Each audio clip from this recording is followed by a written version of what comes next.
Bueno, bienvenidos a todos. Estamos arrancando acá la primera charla del ciclo de la Cátedra Libre Karl Marx. Esta primera charla la va a estar dando Cristian Chipi Castillo. La temática, digamos, es ¿por qué Marx en el siglo XXI? Saben que estas cátedras las estamos impulsando en 27 universidades de todo el país, también en varias de las facultades de la Universidad de Buenos Aires. Este es el primer encuentro que tenemos acá en las facultades sociales, pero va a haber otros también con otros docentes como Paula Varela, como Gastón Gutiérrez, ¿más alto? Como Gastón Gutiérrez, también como Matías Mayelo. También van a estar participando trabajadores de fábricas recuperadas como Raúl Godoy de Sanón o compañeros también de Madigraf. Y la idea un poco es poder debatir varias de las problemáticas que estamos viviendo. Nuestra facultad, por suerte, digamos, por una tradición y por un empuje de muchos docentes y también del movimiento estudiantil,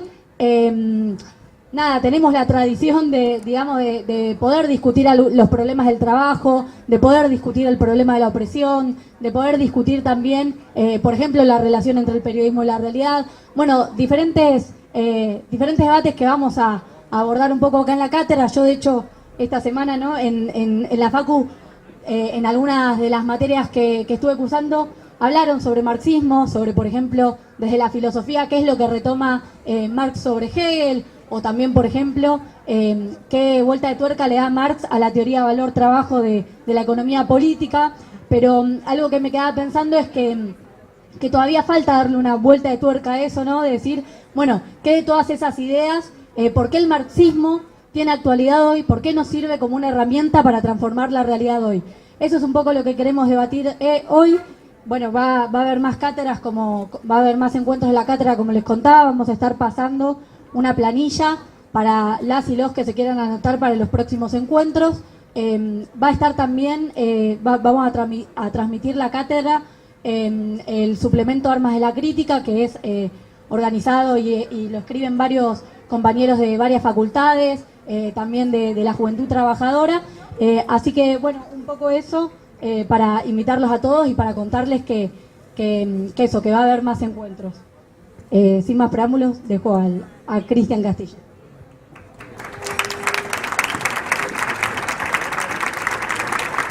Bueno, buenas tardes, compañeras, compañeros. ¿Se escucha bien al fondo? ¿Sí? ¿Escuchan bien? ¿Atrás? ¿Más alto? Suban el sonido, no sé. Perdón. Hola, hola, hola, hola. Hola. ¿Ahí? ¿Ahora escuchan bien atrás? ¿Sí? ¿De 10? Bueno, vamos. Como decía Lourdes, estamos haciendo una presentación. Y yo lo que quería era tratar de responder, obviamente de una forma arbitraria y parcial, ¿no?, a la pregunta ¿por qué Marx en el siglo XXI? Que puede ser encarada desde muchos ámbitos y obviamente, como digo, el recorte es inevitablemente uno parcial, pero creo que fundamentado, para ver si algunos de los planteos centrales de Marx se sostienen en la actualidad, ¿no? Como ustedes saben, Marx vivió entre 1818 y 1883. Entonces, desde entonces ha pasado mucha agua sobre el puente y una teoría muestra su fuerza explicativa si puede sobrellevar el paso de la historia, ¿no? O sea, no estamos tratando de recuperar la teoría de Marx desde un punto de vista del interés histórico, como por ejemplo podríamos perfectamente hacer con alguien que escribió 3 siglos antes de Cristo, o en el siglo V, o en el siglo X, o un autor del siglo XIX que tenía validez en su tiempo histórico, pero sus planteos fueron superados por la realidad, sino que vamos a tratar de ver elementos planteados por Marx que si él no los hubiese sostenido, deberíamos nosotros elaborarnos para enfrentar la realidad que tenemos por delante. Y ustedes quizás sepan que... ¿Estamos? Hola. Hola.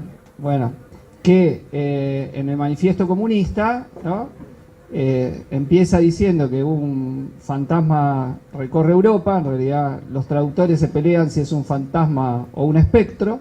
Un fantasma recorre Europa, el fantasma del comunismo. Y si uno escucha a la derecha libertariana, efectivamente hay un espectro y un fantasma del comunismo que recorre todo, que estaría desde la reta hasta nosotros, ¿no? Según los libertarianos. Bueno, aparte del delirio que ellos dicen, de lo que se trata de reflexionar es menos fantasma y más realidad para el siglo XXI. Si el comunismo puede ser una apuesta práctica real de las clases trabajadoras, de los explotados, en el siglo que estamos enfrentando, como alternativa a una crisis que en gran medida es civilizatoria, que es socioambiental, que es económica, que es social, que es política, y puede permitir una alternativa a la humanidad para superar el estado actual de cosas, ¿no? Esa es la reflexión, la fuerza y la potencia que tiene recuperar a Marx. Insisto, no como un autor que pensó para el pasado un proyecto que ya no tiene sentido, sino pensando el proyecto comunista de Marx como algo actual para oponer al capitalismo y su decadencia civilizatoria que todas y todos enfrentamos. Entonces, dentro de ese recorte, quería hacer un primer planteo que tiene que ver más con la concepción teórica más general de Marx, con lo que se ha llamado la concepción materialista de la historia o el materialismo histórico, alrededor de dos puntos. Primero, sí, el punto de vista que para entender las ideas que hay en la sociedad, las formas en que pensamos el mundo, las formas políticas de la sociedad, el Estado y los sistemas jurídico-legales están presentes en esta coyuntura política, tenemos que partir de las relaciones sociales y las relaciones materiales, ¿no? Ese planteo de Marx de que no es la conciencia del hombre el que determina el ser, sino el ser social el que determina la conciencia, bueno, es un primer punto muy importante para afirmarnos, ¿no? Antonio Labriola también sostenía que las ideas no caen del cielo, es decir, que pensamos de alguna forma porque existimos de alguna forma, ¿no? Y creo que esa tesis tiene realidad, es decir, que si vemos la crítica de Marx al idealismo de Hegel y a otros autores materialistas que sostenían una visión contemplativa de la historia, es decir, que criticaban la visión de que el mundo era tal porque la idea era la que se desplegaba a lo largo de la historia, pero que a lo sumo sostenían que las personas éramos el producto de nuestras circunstancias, Marx inaugura un punto de vista totalmente novedoso frente a esas dos tesis, ¿no? Que las personas no solo somos un producto de las circunstancias, estamos condicionados por el medio, sino que la vida social es un producto de nuestra acción. Y ese punto de vista de Marx es un punto profundamente revolucionario, porque alude a que lo que estamos padeciendo, la sociedad en la que vivimos, no es inevitable que sea así. Es decir, si solo fuésemos un mero objeto pasivo de lo que el medio que nos rodea es y nos hace, nos forma y nos formatea, no tendríamos la capacidad de transformar lo existente. Y ya en la crítica de Marx a un filósofo muy importante que Marx respetaba mucho, llamado Ludwig Feuerbach, plantea y adelanta que no es así, que nosotros somos productores de nuestras propias circunstancias. ¿A qué se refería con la idea de circunstancias? A la vida social. La vida social es un producto de nuestra acción, pero un producto de nuestra acción condicionado por una realidad que nosotras y nosotros no inventamos, no producimos, no es generada por nuestro deseo ni por nuestra voluntad. Es decir, que una afirmación tan importante de Marx como que las personas hacemos el mundo, pero no en las condiciones elegidas por nosotros, bueno, creo que es un punto de vista ultra relevante para pensar las circunstancias en las que nos toca actuar, ¿no? Es decir, insisto, el mundo no es porque hay un Dios que lo creó de alguna manera o porque hay algo existente más allá de la vida material que hace que las cosas sean así. Primer punto, pero ese mundo a la vez no es algo inmutable, no es algo dado, sino es algo que tenemos la capacidad de transformar. Y para toda y todo el que vive en una situación de explotación, en una situación de opresión, en una situación no deseada, en una situación que quiere cambiar, esto es fundamental. Porque si la historia tuviese un destino inexorable y las cosas son así y no pueden ser de otro modo, ¿qué sentido tendría pretender transformarlas, ¿no? Entonces, Por el contrario, el planteo de que nuestra acción teórico-práctica, resumida en ese concepto de la filosofía que Marx resignifica, que es el concepto de praxis, nuestra praxis revolucionaria, que insisto que a veces se identifica equivocadamente con la idea de una práctica sin teoría, con el practicismo, etcétera. No, la idea de Marx incluye la acción conceptual transformadora de lo existente, ¿no? Poder dar cuenta de cómo el mundo es para intervenir y transformarlo, pero esa unidad de crítico-práctica, señala Marx, es clave para podernos permitir pensar en que si el mundo es el producto de la acción humana colectiva puede transformar el mundo. Así que, insisto, no es inevitable que haya ricos y pobres, que haya opresión de género, que haya discriminación a las diversidades, que haya opresión racial, sino que ese es un producto de la acción humana. Y si es un producto de la acción humana puede también combatirla, puede también transformarla, ¿no? Entonces, ese punto a la vez es muy avanzado en los debates de la teoría social.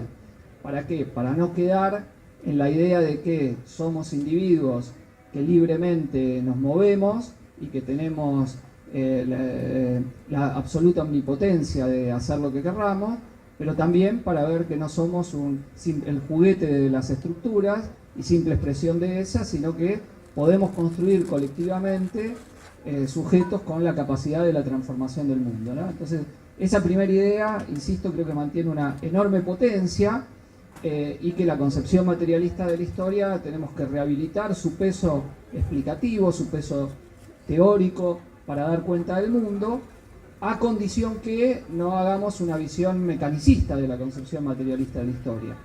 Es decir, que no le demos la razón a los críticos de Marx, que están presentes muchas veces en muchas de estas aulas, cuando tratan de plantear que Marx era un mero economicista, y que no veía la influencia de las ideas, de la cultura, en la explicación de la vida social. Bueno, Marx nunca dijo eso, Engels tampoco, sino que simplemente señalaban que no puede haber existencia, insisto, de las ideas, como recién señalaba, planteaba Labriola, sin una existencia material, sin alguien que piense, sin un cerebro con capacidad de pensar y un cerebro de un sujeto situado que está pensando, ¿no?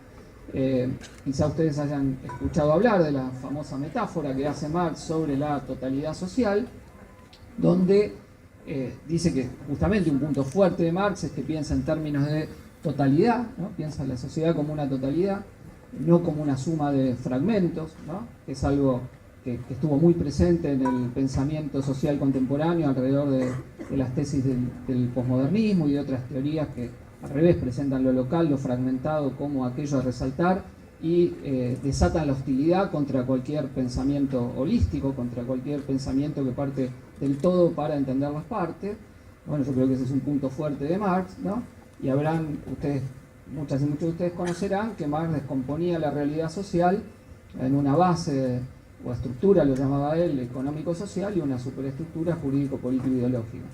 Pero eso no significaba que había que reducir todo simplemente a la economía, sino que este era un condicionante o un determinante en última instancia del conjunto de los fenómenos sociales a los cuales les tenemos que dar obviamente su relevancia, pero que no existen autónomamente, ¿no? Entonces, esto después lo voy a retomar de nuevo alrededor del problema del Estado, ¿no? Cuando vaya a firmar, pero quiero que retengan esta idea, ¿no? No hay una autonomía que uno pueda entender la historia de las ideas, si no es una historia social de las ideas, no hay una historia del Estado que no sea una historia social del Estado, no hay una historia de los sistemas jurídicos legales que no sea una historia social de los sistemas jurídicos legales, ¿no? Y esto está planteado por Marx, y a partir de Marx es una realidad de cómo nosotros comprendemos los fenómenos, insisto, históricos sociales. A condición, reitero, que nosotros no neguemos la eficacia que tienen en el movimiento de la historia, o la influencia, o el necesario conocimiento de los sistemas ideológicos, de la forma del Estado, o de los sistemas jurídicos que están presentes en las distintas sociedades. Primer elemento que quería señalar, o sea, rescatar ese aspecto, porque, a ver, de Marx en adelante no decimos, no, ahora en realidad no era tal Dios y es este Dios el que ha creado el mundo. No es que nos tenemos que hacer idealistas, nos tenemos que mantener en el materialismo histórico si queremos dar cuenta de la vida social. No tenemos que ir a otra posición que ha superado esta concepción que Marx planteaba, o a una cosa, un poquito de uno y un poquito de otro. No. Ahí hay una afirmación fuerte de Marx, insisto, que con la condición de no darles la razón a los que afirman que Marx era un mero economicista, se afirma y se plantea como un punto de vista necesario para comprender la realidad social. Segundo aspecto que quería señalar hace más a la especificidad del modo de producción capitalista. ¿No? Ustedes saben que Marx agrupó a las distintas sociedades históricas alrededor del concepto de modo de producción. Y respecto del capitalismo señaló dos grandes cuestiones. Primero, un elemento que era la continuidad con los modos de producción precapitalistas donde había explotación de clases. ¿Qué elemento tenía de continuidad? Es decir, con la sociedad esclavista y con la sociedad feudal, no con el comunismo primitivo, la forma original de vida humana donde no había explotación, no había opresión, no había clases, no había Estado. Entonces, ¿cuál era la línea de continuidad? En el capitalismo, así como en el modo de producción feudal o en el modo de producción esclavista, un grupo de personas minoritario vivía de apropiarse el trabajo excedente de la mayoría productora de la sociedad. Es decir, quienes tenían esclavos no trabajaban sus campos, no construían sus viviendas, no forjaban sus armas, no tejían sus ropas, sino que esto lo hacían quienes estaban en situación de esclavitud. Y a partir de quedarse con ese trabajo excedente, es decir, no la parte del trabajo que los esclavos dedicaban a su manutención, sino el resto de la actividad que hacían, es decir, la mayoría del tiempo. Había incluso situaciones donde el esclavo, para conseguir lo que necesitaba, le decían: un día usted sale a trabajar y a conseguir sus recursos, y los otros 6 trabajaban para el amo. O en la sociedad feudal lo mismo, los nobles, los aristócratas, los que tenían un estatus jurídico privilegiado y títulos de nobleza, no vivían de producir ellos lo que consumían, sino que esto lo obtenían del excedente que generaba la población campesina en relación de servidumbre, que producía lo necesario para existir, pero también un excedente que los nobles se apropiaban y que aumentaban ese excedente en tanto conquistaban más territorio mediante matrimonios o más frecuentemente mediante la guerra, ¿no? Todo señor feudal estaba entrenado para la guerra porque era una forma de conseguir más súbditos, más territorio y por ende quedarse con un excedente mayor. Esa era la forma nuclear de apropiación de la riqueza que teníamos en la sociedad feudal. Bueno, en la sociedad capitalista, si nosotros la analizamos, vamos a ver que la clase dominante, los propietarios de los medios de producción, es decir, de las fábricas, de las tierras o de los bancos, podemos hacerles un símil con los dueños de esclavos y con los señores feudales. No viven de generar ellos la riqueza social, sino de apropiarse del excedente que genera la clase trabajadora.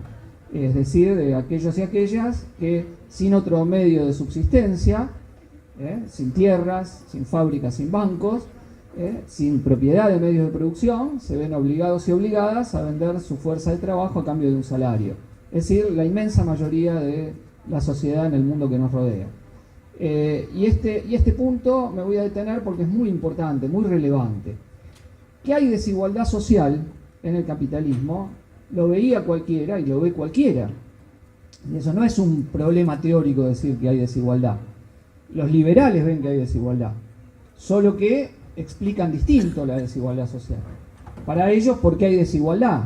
Bueno, tienen dos formas de explicarlo. Una que dicen que es la desigualdad lógica porque las personas somos distintas y hay personas más talentosas y capacitadas y que se esfuerzan más, que tienen más recursos. Si funciona bien el libre mercado, ¿no? Si el libre mercado, si no hay nada que interrumpa el movimiento del mercado, las personas desarrollan sus talentos y si se esfuerzan y tienen las condiciones para hacerlo, son las que triunfan. Y las que no triunfan, y bueno, son las que no les da para triunfar. O no se esforzaron o no tienen el talento suficiente para triunfar. Y así es el mundo. Así es el mundo. Hay desigualdad porque el mundo es desigual y ¿qué le vamos a hacer? ¿Está bien? Pero es una cuestión de capacidad individual, estar arriba o estar abajo, tener más recursos o menos. Cuando el Estado interviene, ahí se distorsiona la realidad y hay igual desigualdad, pero no es la que debería haber. Es decir, algunos que deberían ser triunfadores no lo son porque el Estado les impide ser verdaderamente los triunfadores. Si dejan actuar libremente al mercado, y entonces hay que restringir al Estado, verdaderamente van a estar los triunfadores que tienen que ser triunfadores. Pero la desigualdad es inevitable. Otra corriente teórica que fue muy importante en la tradición sociológica, el estructural funcionalismo, asociado al nombre de un autor norteamericano llamado Talcott Parsons, sostenía que no había, esa corriente teórica, que no había sociedad estratificada, que no existía ninguna sociedad no estratificada sin clases. Es decir, que las clases eran un fenómeno inevitable de la vida social y que estaba dado por la diferenciación de funciones necesarias que tenía el organismo social. Es decir, así como en el cuerpo biológico tenemos riñón, pulmón, hígado, corazón, etcétera, etcétera, en la sociedad también, para que exista, tiene que haber hígado, riñón, corazón, etcétera, etcétera. Y entonces que hay distintas funciones sociales que satisfacer y en última la desigualdad es por eso. Que no hay ningún problema, porque así como en el organismo cooperan los distintos órganos, en la vida social también, a condición que quien está en una posición no crea que tiene que estar en otra. Es decir, quien está en esa posición opina que es quien está para esa posición. ¿Se entiende? Entonces que la división del trabajo tiene lugar porque la sociedad se vuelve más compleja y a partir de la complejidad viene la desigualdad. Y siempre que uno crea que lo que hace es lo que tiene que hacer, no hay ningún problema, que eso está bien. Y a lo sumo la diferencia de remuneraciones en las sociedades abiertas, como supuestamente sería el capitalismo, se debe a que hay actividades que son escasas y entonces requieren una retribución superior y otras que requieren talentos especiales y también necesitan retribuciones superiores, ¿no? Entonces que por eso se da la desigualdad. Hay otra teoría que nos convive más con nosotros hoy, que es de gente que ve que la desigualdad hay un problema. Y dicen que efectivamente, al revés que los libertarios, que si dejamos librado al mercado, la desigualdad se produce, se reproduce y se amplía a niveles del despotismo del capital. Y entonces que frente a eso, aunque tienen un problema con la identificación de qué produce y reproduce la desigualdad, dice aparece el Estado como un órgano mediador para tratar de recomponer eso y redistribuir parcialmente la riqueza que se crea en la sociedad, ¿no? Y digo, para hacerlo más fácil, el ideal peronista del 50 y 50, ¿no? El otro día veía el discurso que hacía Máximo Kirchner en el Congreso de la UOM, en Avellaneda, el Congreso de Unión Obrera Metalúrgica, y decía, cuando nosotros nos fuimos en el 2015, como si ahora no están, cuando nos fuimos en el 2015, dejamos 50 y 50, bien peronista. El problema que teníamos era que estaba mal redistribuido dentro del 50 del trabajo, ¿no? Dentro del 50 del trabajo. Bueno, quédense con esta idea que ahora vuelvo a esta idea. Bueno, ¿qué dijo Marx, digamos, frente a esa realidad? Insisto, que el mundo es desigual, que hay desigualdad, que hay los que tienen más, un poco menos y una mayoría que tiene poco. Bueno, dio en el clavo de cómo se produce y se reproduce esa desigualdad social, que hasta Marx era un misterio teórico, era un problema teórico sin resolver.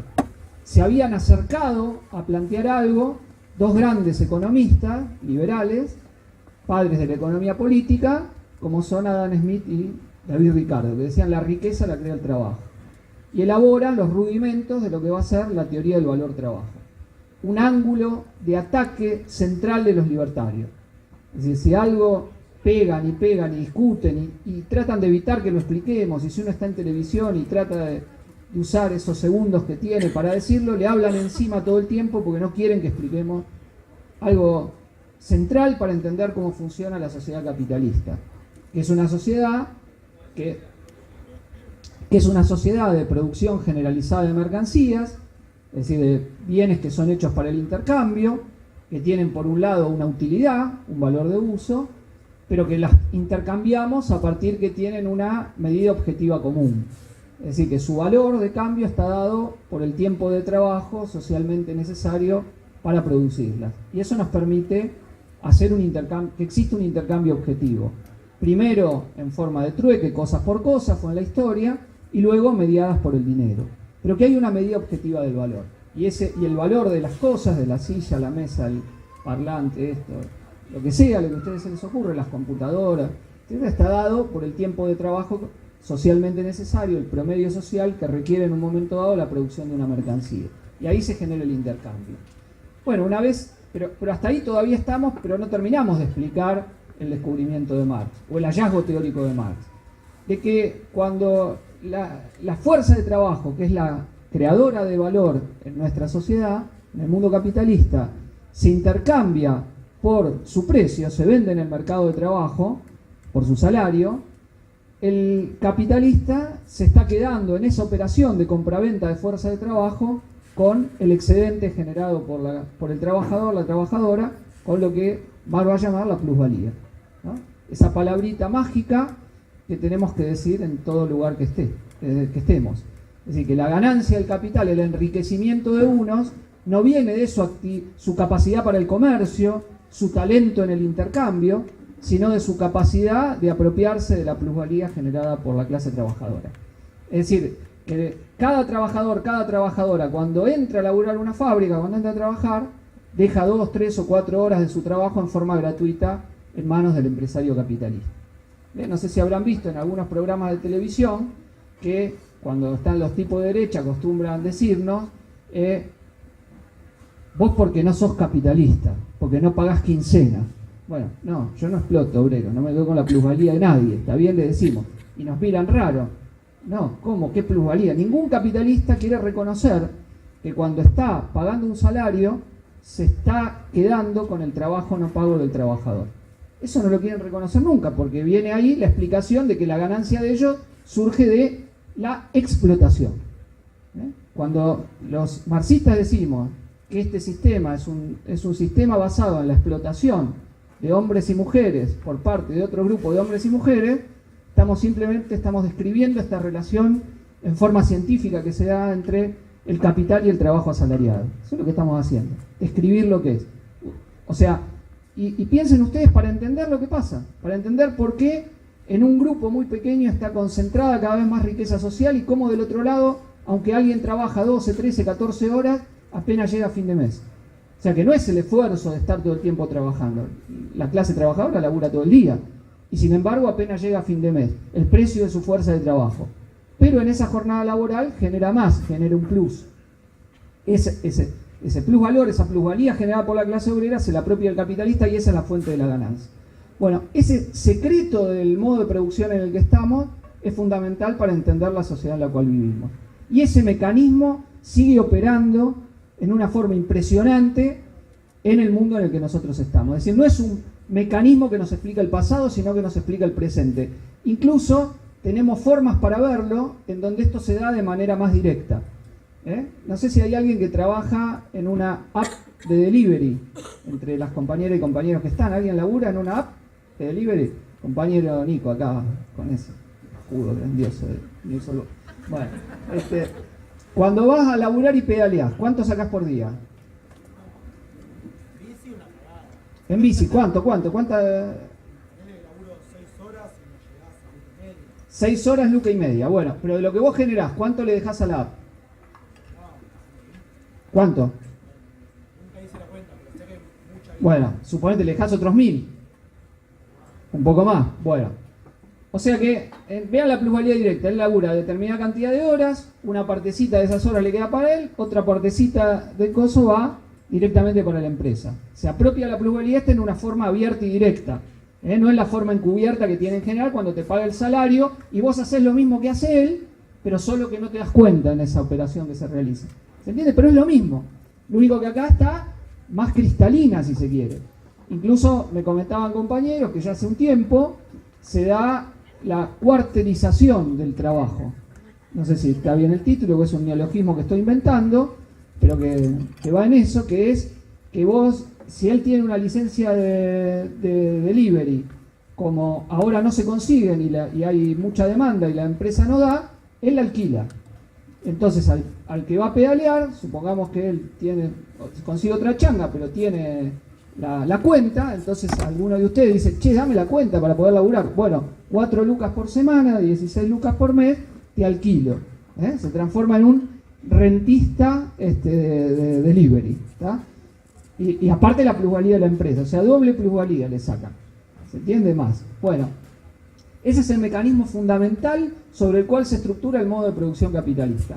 Una vez que entendemos esto, una vez que comprendemos cómo se produce y reproduce la desigualdad social, es decir, no es por un milagro, no es por la capacidad de operación en el mundo del intercambio, sino por cómo está organizado el proceso de producción social, ya no podríamos hablar nunca más de que en este sistema puede haber justicia social.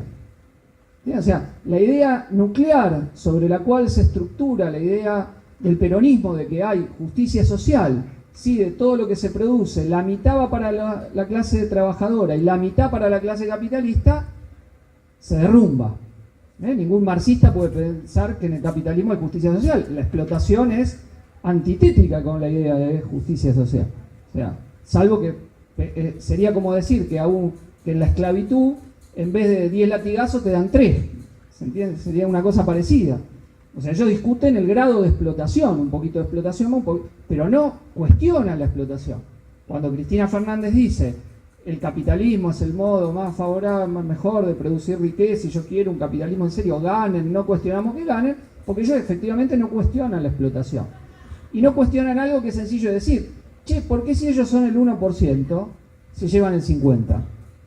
¿Se entiende? Su idea de justicia social, el 80 y pico % de la población, que son los asalariados, 80% más o menos, 70 y pico, se tiene que llevar el 50% y el 1% tiene que llevar el 50%. ¿Por qué? ¿De dónde entra que eso es justicia? Qué bueno el 50-50, es una porquería el 50-50, aún si lo llegan a hacer. Entonces, primer punto, crítica fundante, digo, a esa lógica de pensamiento, ¿no? Donde un puñado de propietarios, que insisto, son menos del 1% de la población, en cada país capitalista que ustedes más o menos estructuren cuánto es la burguesía digna de ser llamada de ese nombre, no constituye más que ese porcentaje de la población. En Francia, hace algunos años, habían hecho la cuenta que los aristócratas habían llegado a ser 400.000 y la burguesía eran aproximadamente 400.000. Solo que en vez de la aristocracia nobiliaria, hecha de títulos y legada por la sangre, ahora es la aristocracia del dinero. Pero era más o menos un porcentaje similar. Estudios sobre la estructura social argentina, según cómo lo midamos, 0,5, 0,7, 0,8, 1,2 si extendemos los más gerentes, pero más o menos eso es la clase dominante, 0,8 de la población, una minoría, enorme minoría. Bueno, entonces, primer cuestión, la teoría del valor trabajo, que los liberales se ponen tan locos, nos quieren hacer creer algo ridículo, que es que el valor de las cosas está dado por lo que la gente esté subjetivamente dispuesta a pagar, como si no hubiese una medida objetiva del valor. Entonces, entonces en general ellos toman como ejemplo áreas de la economía que no se mueven según la lógica del valor trabajo, como sería por ejemplo el mercado artístico, que se mide según otra lógica, no la lógica porque efectivamente los cuadros, las pinturas no valen según el tiempo de trabajo socialmente necesario para producirlo, se mueven según otra lógica. Entonces nos ponen ese ejemplo para tratar de dar cuenta de que la economía no funcionaría según una medida objetiva.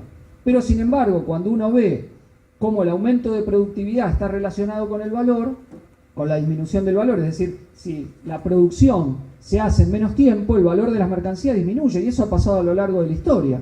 Entonces hay una medida objetiva, no es algo meramente arbitrario, algo que tiene que ver con el deseo de lo que uno está dispuesto a pagar por algo, ¿no? Sino que está mediado por una situación, por un límite objetivo que la productividad del trabajo establece para pensar el valor de las mercancías.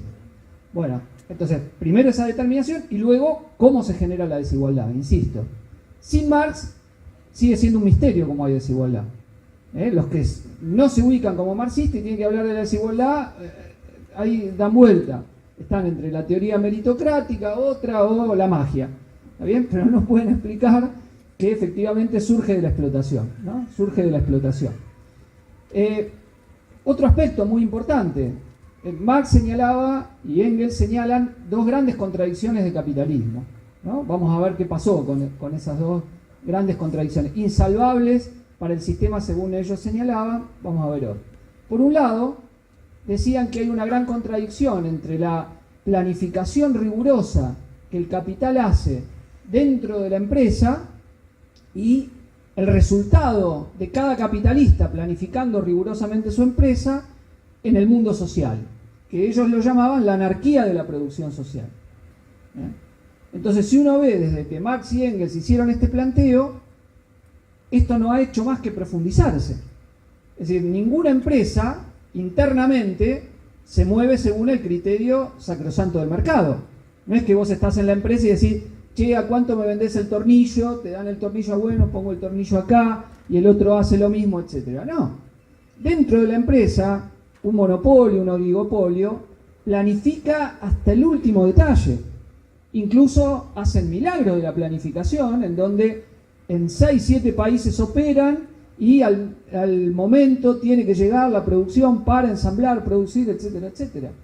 Recurren a las técnicas más avanzadas para poder planificar lo que producen, lo que generan. Te planifican que no podés, cuánto tiempo tenés que ir al baño, te monitorean, no, está bien, te pasaste 2 segundos del baño, che, no. Planifican cómo explotarte lo más posible, cómo sacarte hasta la última gotita de plusvalía que tenés del día. Así funciona cada monopolio. Bueno, pero el resultado de esto, insisto, cada monopolio operando, sigue siendo la absoluta anarquía de la producción social. ¿Qué quiere decir esto? Que para la sociedad, cada monopolio operando en función de su propio beneficio genera una irracionalidad absoluta. Y esa irracionalidad la podemos ver en distintos ángulos. Uno en la concentración de la riqueza, por ejemplo. Unos pocos concentran patrimonios e ingresos que no pueden gastar ni en 20 generaciones, y otros, a pesar, digo, que laburan todo el día, venden su fuerza de trabajo, viven en una forma terrible, ¿no? En una forma terrible. Bueno, otro ejemplo, el delirio, la crisis socioambiental. Para cada monopolio te dicen, y bueno, ¿qué le puede hacer un poquito de químico al riachuelo? Bueno, pero 50, 100, 200 empresas te contaminan el riachuelo.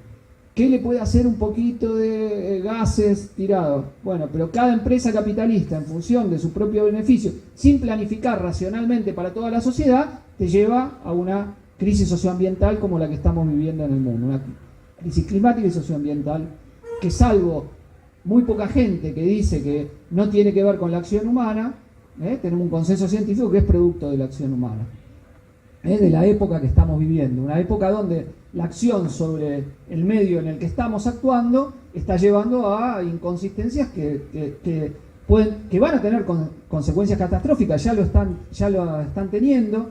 Se han multiplicado por 5 los eventos climáticos graves, ¿no? Según la Oficina de las Naciones Unidas que estudia este fenómeno, pero todavía estamos en las primeras partes de lo que esto puede generar, ¿no? Y esto, insisto, es por la irracionalidad de la planificación, del resultado que genera la planificación rigurosa del monopolio en función de su ganancia y el resultado social, ¿no? Que es un delirio.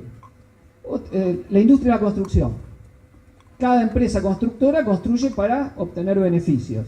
Resultado, las ciudades se están volviendo cada vez más invivibles.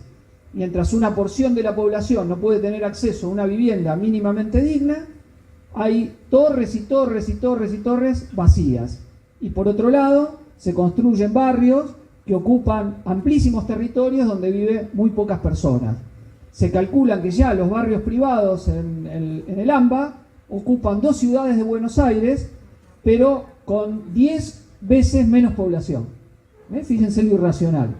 Mientras una parte de la población se tiene que hacinar, estar en situación de emergencia habitacional, 3,8 millones de familias en la Argentina, o sea, casi 15 millones de personas, se construyen viviendas, insisto, donde nadie vive, que quedan ahí vacías, o se apropia el territorio de forma tal de que un pequeño grupo vive fantásticamente encerrado en grandes muros y el resto al lado vive en formas muy precarias, sin tener acceso a los servicios mínimos. Encima, se empieza a dar una cuestión donde, debido al desarrollo de la industria del turismo, en las grandes ciudades, las viviendas, si las alquilás para turismo por día, sacás 4 veces más que si la alquilás por mes a alguien que quiere vivir.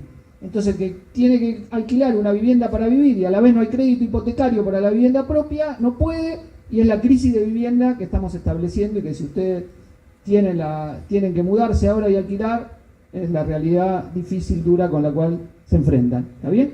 Pero fíjense la irracionalidad. O sea que, y pongamos la última, que va a ser un tema de discusión de la próxima reunión, yo solo digo el título, la crisis del trabajo, ¿no? La crisis del mundo del trabajo, la situación del mundo del trabajo, donde una parte no tiene empleo, está desempleado, tiene que vivir del acceso a un plan, otra parte tiene empleo pero en condiciones totalmente precarizadas, y otra parte trabaja, pero para llegar a fin de mes tiene que hacer horas extras ya como algo no extraordinario, sino algo de todos los meses, o tener otro laburo adicional al que tiene habitualmente lunes a viernes. Sábado domingo maneja Uber o sale también a pedalear o en moto a hacer un poco más porque no llega a fin de mes. Es decir, el fenómeno que nos da cuenta que la mercancía fuerza de trabajo se vende por debajo de su valor. Si su valor es su precio de reproducción social, ya con el salario que cobrás no te reproducís. Tenés que hacer algo más. Extras u otro empleo. ¿Se entiende? Esta es la realidad que se enfrenta. Ahora fíjense lo irracional, que mientras unos no laburan, otros laburan 10 o 12 horas. Es decir, a nadie se le ocurriría decir, che, ¿por qué no repartimos el trabajo entre unos y otros y bajamos la jornada laboral de conjunto? ¿Está bien? Lógica pura, sentido común puro, ¿no? Yo en otra de estas presentaciones que estaba dando, me acordaba de la canción de Sumo, yo estoy al derecho, dado vuelta estás vos, ¿no? Los socialistas estamos al derecho, dado vuelta está el capitalismo, es el mundo del revés. Es el mundo no del sentido común, es el mundo del sinsentido. El sinsentido de viviendas que se hacen para que nadie viva, en vez de dar satisfacción a la necesidad de vivienda, o de cosas todavía peores. UNICEF acaba de dar un estudio en la Argentina donde dice que 1 millón de pibes y pibas come una vez al día. Y en general ese alimento probablemente sea el que tienen en la escuela o en la institución escolar. 1 millón de pibes y pibas come una vez al día. En un país que no tiene un problema de producción de alimentos. Es decir, no es que tenemos que importar alimentos y no hay dólares para traer los alimentos. No llega simplemente a quien necesita el alimento. Es una condena social directa de este sistema social. No puede ni alimentar a los pibes y pibas, es decir, a los futuros y futuras trabajadores. Ni siquiera puede garantizarles el alimento.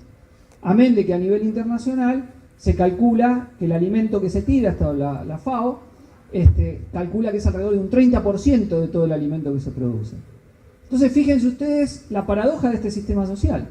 No es que tenemos gente viviendo precariamente porque no hay recursos para que tengan viviendas, no, simplemente no llegan a la vivienda donde tienen que llegar.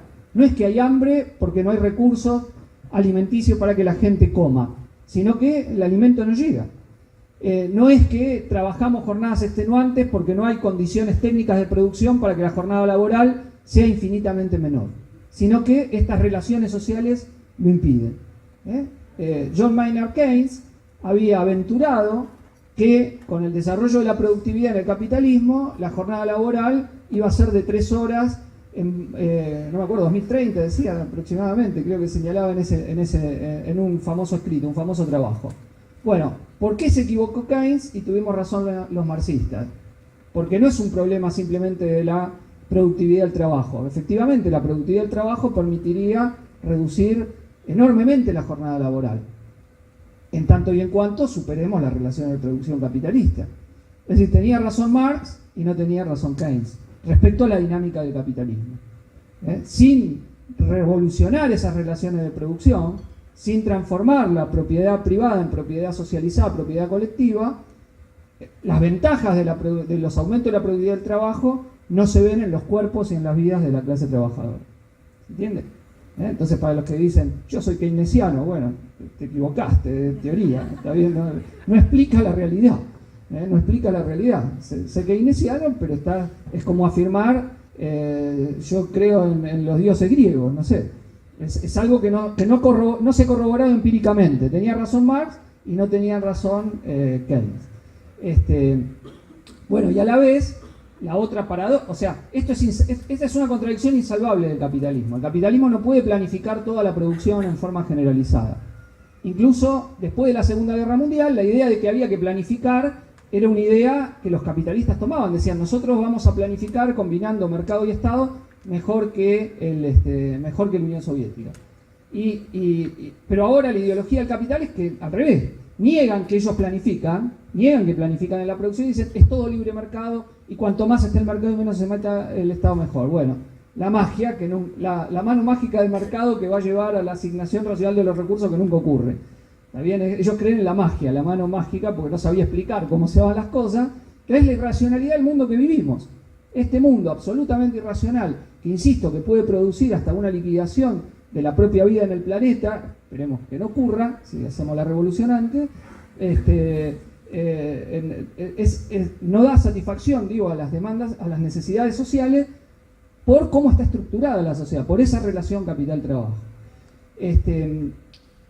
Insisto, y Marx también planteaba otro elemento muy interesante, que era que la dinámica del capitalismo no era que toda la gente sea cada vez más igual, sino a liquidar la pequeña propiedad, por un lado, el principal asesino serial de la pequeña propiedad, asesina serial de la pequeña propiedad es la gran propiedad. Lo que liquida al pequeño propietario es el gran propietario capitalista. Después podemos decir unas palabras sobre eso. Y entonces el sistema no es que crea nuevos propietarios permanentemente, este mundo que tratan de vender ligado a los nuevos emprendedores, que entonces vos tenés un emprendimiento y te vas para arriba, sino que la tendencia general del capital es a concentrar y centralizar cada vez más el capital en menos manos, y del otro lado la miseria creciente de las masas. Bueno, esta tesis había sido puesta en discusión después de la posguerra, cuando se había elevado el nivel de vida de la clase trabajadora en los países centrales. Bueno, pero miramos el capitalismo hoy. Hoy ya no es en un sentido histórico, sino literal esto que afirmaba Marx. Es decir, si vemos los últimos 40 años lo que ha pasado con la clase trabajadora, se ha pauperizado y se ha precarizado. Y a la vez se ha extendido, ¿no? A la vez se ha extendido. Hoy, clase trabajadora asalariada hay como nunca en la historia a nivel planetario. Nunca hubo tantas personas subsistiendo, vendiendo su fuerza de trabajo a cambio de un salario, en los 5 continentes. Eso ha sido un fenómeno de extensión general. Pero a la vez esa clase trabajadora que subsiste vendiendo su fuerza de trabajo a cambio de un salario está infinitamente más precarizada en diversas formas que lo que era la clase trabajadora hasta la década de los 70, pongamos como punto de referencia, y es más pobre. Hoy un joven trabajador de un hogar trabajador no piensa en comprarse un terrenito, hacerse la casa y estar mejor que su padre, de lo que estaba su padre en el laburo. Al revés, ya asume que va a trabajar peor. Ya asume que su forma de vida, vendiendo su fuerza de trabajo, va a ser sin aguinaldo, sin vacaciones, sin licencia por enfermedad, sin días para estudio. Si por ejemplo él se enferma una semana antes de pagar el alquiler, se agarra COVID, por ejemplo, y no recauda esa semana, jodete, no cobrás, ¿está bien? Y una forma de precarización de empleo generalizada, generalizada. El 75% de las trabajadoras de casas particulares no está registrada, no trabaja, no cobra. No trabaja, no cobra, lo mismo, no tiene acceso a los derechos conquistados por la clase trabajadora en parte en el siglo XIX y en parte en el siglo XX. Incluso, como recién señalaba, una conquista histórica que fue la jornada laboral de 8 horas, con una gran lucha de la clase obrera, en parte en el siglo XIX y en parte en el siglo XX, el capital la barre, todos los días la barre, la transforma en papel mojado. Tenés que trabajar 9, 10, 12 horas para poder cumplimentar un salario que te permita reproducirte. Permanentemente lo barre. Entonces, si uno ve de 40 años hasta acá, en el mundo capitalista, ¿qué pasó? Que se hizo mucho más desigual, la riqueza se concentró mucho más en muy poquitas manos, a niveles de lo que era finales del siglo XIX, y la clase trabajadora se ha pauperizado de conjunto en el mundo. Eso es lo que hemos visto, una gran reacción, eso que llamamos neoliberalismo, ha sido una gran ofensiva del capital contra el trabajo, que, como dijo uno de los Walton, dijo, esto es una guerra de clase y la estamos ganando. En ese aspecto, ellos la fueron ganando, fueron precarizando al empleo. Fue una gran ofensiva del capital sobre el trabajo. Entonces tenemos, hay un autor que no es marxista, pero que descriptivamente muestra bien lo que ha pasado en el capitalismo en los últimos 40 años, como es Tomás Piketty. Yo cuando empezó la pandemia, la primera parte la aproveché para leer un librazo así que se llama Capital e Ideología, pero donde están los cuadros, los gráficos, que muestran cómo creció de los 70 para acá brutalmente la desigualdad interna en todos los países capitalistas avanzados. O sea, no solo en nuestro país, donde esto ha sido obsceno, donde pasamos de tener 4% de la población bajo la línea de pobreza al 40, o quizá ahora de un poquito más la medición, 40 y algo bajo la línea de pobreza. Es decir, Cuando uno dice la tendencia del capitalismo ha sido a la pauperización, en Argentina es clave. Se multiplicó el nivel de pobreza por 10, con un agravante, que antes, no es que antes no tuvimos momentos de esta cifra de pobreza. Por ejemplo, en octubre del 2002 tuvimos 52% bajo la línea de pobreza, la medición más alta que nunca registró el INDEC. Pero ahí teníamos el 20% desocupado. Ahora te da una cifra muy similar del 40% con el 6% desocupado. O sea que te da cuenta de cómo se ha empobrecido la clase obrera, de la pérdida que ha tenido el poder de compra del salario, que ha caído a la mitad de lo que era en el año 1974. Es decir, ahora, ¿eso pasó en la Argentina nada más? No. Es un fenómeno mundial del capitalismo, que ha hecho este despojo con la clase trabajadora. Con excepción, que son las cifras que ellos muestran, dice, disminuimos los pobres en el mundo, porque en China, con bajísimos salarios, sin embargo, como vivían los campesinos en una forma muy precaria, se ha elevado el nivel de vida y tienen menos bajo la línea de pobreza de lo que tenía, y lo mismo ha pasado parcialmente en la India. Pero si ustedes sacan esos dos países, la tendencia no ha sido a la reducción de pobres en el mundo con el capitalismo, sino lo contrario. Y este fenómeno que vemos de trabajadoras y trabajadores con empleo formal que cobran pero están bajo la línea de pobreza, es un fenómeno no solo de nuestro país, sino internacional. En los propios Estados Unidos, donde las condiciones de trabajo se deterioraron con la ofensiva neoliberal en forma muy dura en el sector privado, las y los trabajadores se empiezan a rebelar contra esto y quieren, algo mínimo, tener derechos sindicales. Quizá escucharon cómo se llama la nueva generación de laburantes, la generación Union, que es el nombre que tienen los sindicatos en Estados Unidos, porque se organizan contra las nuevas grandes patronales para tratar de sindicalizarse. Por ejemplo, en los Starbucks hay 100 y pico de locales donde han logrado ganar el derecho a la sindicalización. Y lo mismo en Amazon, el caso más renombrado del almacén de Staten Island, donde laburan 8.000 laburantes, trabajadoras y trabajadores, que derrotaron a Jeff Bezos, que pagó sueldos millonarios a la campaña antisindical que se hace en Estados Unidos. Entonces ese quiebre muestra la nueva generación, no está contenta con estar en Amazon, ¿no? El otro día, no sé si vieron el tuit de Marco Galperín, el dueño de Mercado Libre, ¿no? Que dice, yo empecé de poquito y ahora gracias a mí hay 35.000 empresas que trabajan, y un periodista le dijo, no, vos tenés la riqueza que tenés gracias a los 35.000 que laburan para vos, ¿no? Y se enojó Marcos Galperín, pues le dijo la verdad, le dijo, vos vivís de la plusvalía que le sacás a 35.000 personas, no te hagas el benefactor de la humanidad. Bueno, eso, cada capitalista piensa el mundo así, y de los medios de comunicación quieren convencernos que es así, que ellos son los buenos del mundo y que cuanto mejor le vaya al capital, mejor nos va a ir a todos nosotros. La realidad es que al capital le ha ido muchísimo mejor y a todo el resto nos fue muchísimo peor. Esa es la evidencia empírica. Si uno ve cómo le fue al capital en los últimos 40 años, mucho mejor. ¿En qué redundó eso? ¿En que todos vivamos mejor? No, que todos vivamos peor, no mejor.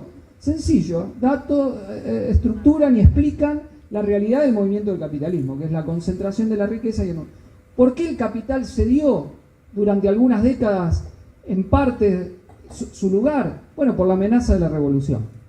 Es decir, la victoria de la revolución de octubre de 1917 obligó al capital a hacer concesiones. Si no, para evitar el comunismo. ¿Para qué lo hicieron? Para evitar lo que tanto le molesta a Milei, que es el comunismo. ¿Está bien? Para evitar eso. Los países que podían hacerlo, porque vivían de la plusvalía, y viven, que no solo le sacan a sus trabajadoras y trabajadores, sino la que nos sacan también a nosotros. ¿Está bien? O sea, hay países que viven más privilegiadamente, pero aún en esos países la situación de la clase obrera es peor, de la clase trabajadora, a partir de que se quedan con cuotas de plusvalía adicional, que no van a parar a las burguesías locales, sino que se llevan las burguesías de los países centrales. Otro aspecto importante a señalar, yo hablé de concentración y centralización del capital, de la tendencia a que en el capitalismo el pez grande se come al chico, que la gran propiedad liquida la pequeña propiedad. ¿Qué hemos visto desde entonces? Este fenómeno hipertrofiado. Marx lo adelantó, pero la teoría de Marx es más contemporánea con nuestra actualidad que lo que era en vida de Marx. Piensen en las industrias capitalistas más de avanzada. Agarren el celular que ustedes tienen. ¿Y qué tienen? ¿Qué aplicaciones tienen en el celular? Por ejemplo, las redes sociales. ¿Cuáles son? Facebook. ¿Cuál más? Instagram. ¿Cuál más? No, antes de Twitter, que es de otro dueño. ¿Por qué se manda mensajitos? Muy bien. Instagram, Facebook y WhatsApp. ¿A quién pertenecen? A Zuckerberg. Mark Zuckerberg. ¿Qué empresa une a las tres? Meta, muy bien, Meta. Bueno, ¿cómo se quedó con WhatsApp? ¿De dónde salió WhatsApp y cómo se la quedó? La compró, muy bien. Instagram, la compró. Facebook, la inventó.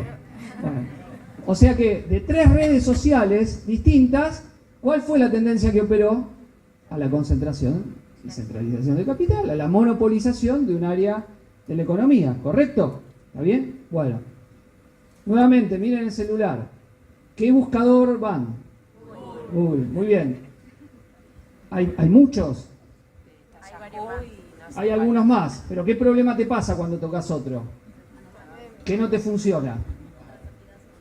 Otras aplicaciones y el sistema operativo, ¿no? ¿Ustedes lo vieron alguna vez a Dicky del Solar, el personaje de Campa? ¿Lo vieron? El personaje, el que se hace el rugby cheto que está en Nordelta y los parodia a los rugbyers. Bueno, ¿cómo es? Dicky del Solar separaba a la gente en los que están en situación de Android y los que están en situación de iOS, que tiene Apple. Bueno, pero tenés dos. Para que ande el celular, o situación de Android, como tenemos la mayoría, y barrios no, donde iOS. Y ahí cuando te cargan, ¿no?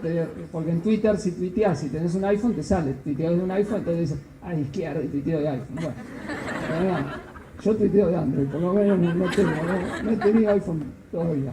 Pero sin ningún problema de que se tenga si alguien lo consigue.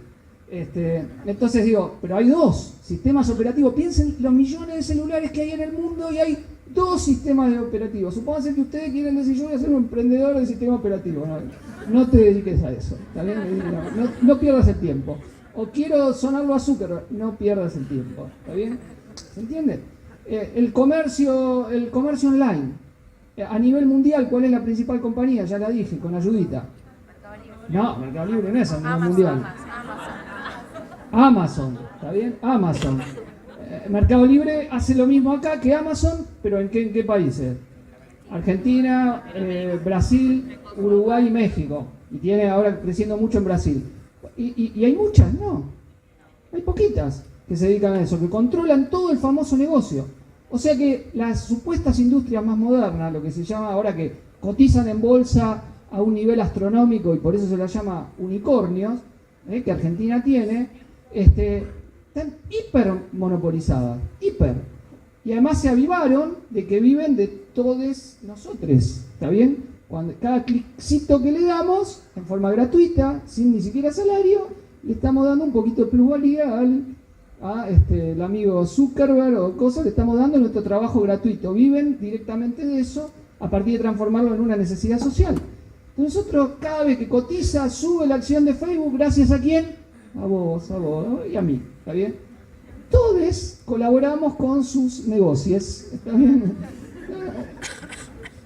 Bueno, esa gente vive de eso, y monopólicamente. O sea, que ustedes lo ven, digo, en las industrias más modernas, para no hablar de las más tradicionales.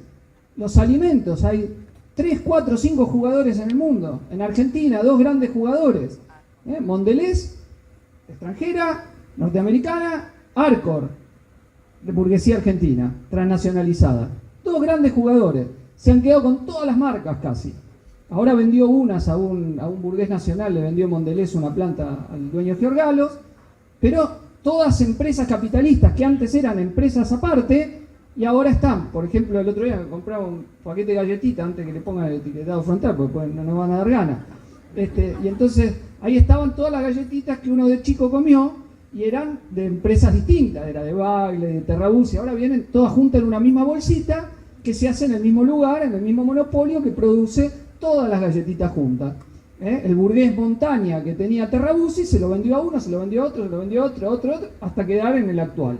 El otro, Bagley, Cerroy también, se lo quedó el mismo monopolio. O sea, el capital concentra cada vez más la producción.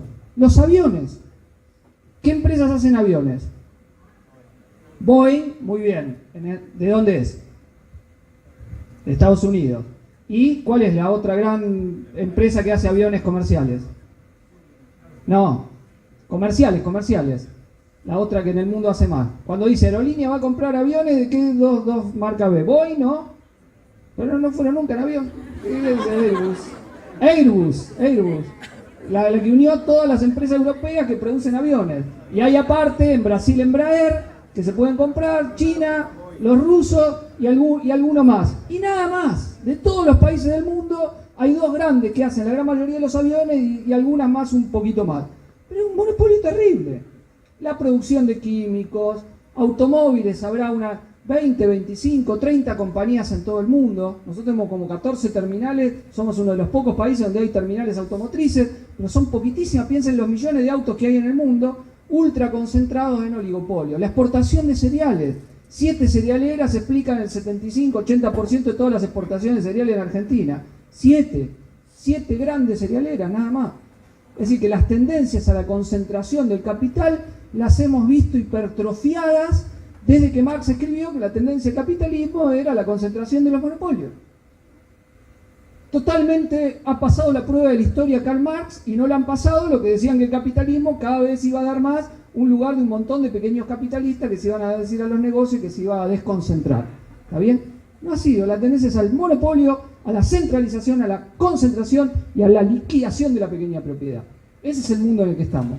Es decir, accionistas que son propietarios de esos grandes monopolios, que viven cada vez más lujosamente en un mundo que están haciendo cada vez más pomada y a costa de que el resto viven cada vez en forma más precaria, no porque no hay recursos para vivir mejor, sino por cómo está organizada la sociedad. Entonces, gran punto para entender. Yo les decía antes, nosotros estamos al derecho, de la vuelta están ellos, y es efectivamente lo que tenemos que pensar para cómo, si la sociedad se organiza sobre otras bases, cómo podría ser. Pero después voy a ir a eso. Quiero hacer 2 planteos más y después voy a eso. 2 puntos más que quiero decir si Marx pasó a la historia. El Estado. Ahora me voy a la superestructura. El Estado es un fenómeno de autonomía respecto de la vida social o tiene un carácter de clase. Afirmación fuerte de Marx.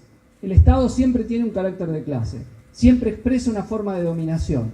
El aparato de Estado es un resultado no de la evolución humana en general, no el resultado de un contrato social voluntario entre las personas, sino una necesidad a partir que hay explotación. Porque uno se pregunta, ¿cómo si son tan minoría, sin embargo dominan? ¿Cómo logran organizar toda la sociedad en función de sus intereses y lo logran hacer si son muy poquitos? Bueno, porque tienen un aparato de dominación, que se basa en primer lugar en la fuerza y después en formas, obviamente, de desarrollar de lo que Gramsci llamaba la hegemonía. Formas ideológicas, culturales, etcétera, etcétera, que tratan de construir un sentido común favorable a la mirada del mundo que tiene la clase dominante. Ella, Marx, en la ideología alemana escribe, la burguesía, los dueños de los medios de producción son también los propietarios de los medios de producción ideológica. Los que tratan de producir una visión del mundo acorde a sus intereses, como ellos lo ven, y los difunden y tienen esa ventaja sobre la clase trabajadora, ¿no? Tienen esa ventaja, ellos son los propietarios de los medios de producción ideológica. Bueno, entonces digo, el Estado es un Estado neutro, como diría el pensamiento reformista, o diría el peronismo en Argentina, o cualquier otra idea de reforma social, o es un Estado de clase que está hecho a imagen y semejanza de la necesidad de dominación de la burguesía. Bueno, nuestra opinión modesta es que, lo segundo, que Marx en esto también tenía razón, y a las pruebas nos remitimos en la siguiente cuestión. Uno podría hipotetizar en 1883, cuando muere Marx, si el capitalismo podía ser suprimido simplemente utilizando el recurso de la democracia burguesa. No podía tener esa hipótesis, es decir, aunque Marx dice que no, veremos, ¿está bien? Si esto es posible, que el Estado mismo, sin destruir ese aparato de opresión y coerción, desde ese aparato de opresión, modificar las relaciones sociales. Bueno, estamos en el 2021, ha pasado unas cuantas décadas y unos cuantos procesos sociales, políticos, etc. Nunca, pero nunca se terminó con la burguesía mediante el propio aparato de Estado de la burguesía. Jamás. O sea, la idea de que ocupando el aparato de Estado burgués podemos modificar la dominación burguesa es una idea que no tiene evidencia empírica. ¿Está bien? No tiene evidencia empírica. No ocurre, no puede ocurrir. No porque a mí se me ocurra, no por un razonamiento lógico, sino lo que ha demostrado la historia. Es decir, jamás ha ocurrido. ¿Por qué? Porque cada vez, incluso gobiernos que trataron de hacer ciertas reformas que tocaban al capital, el aparato armado del Estado actuó y los barrió.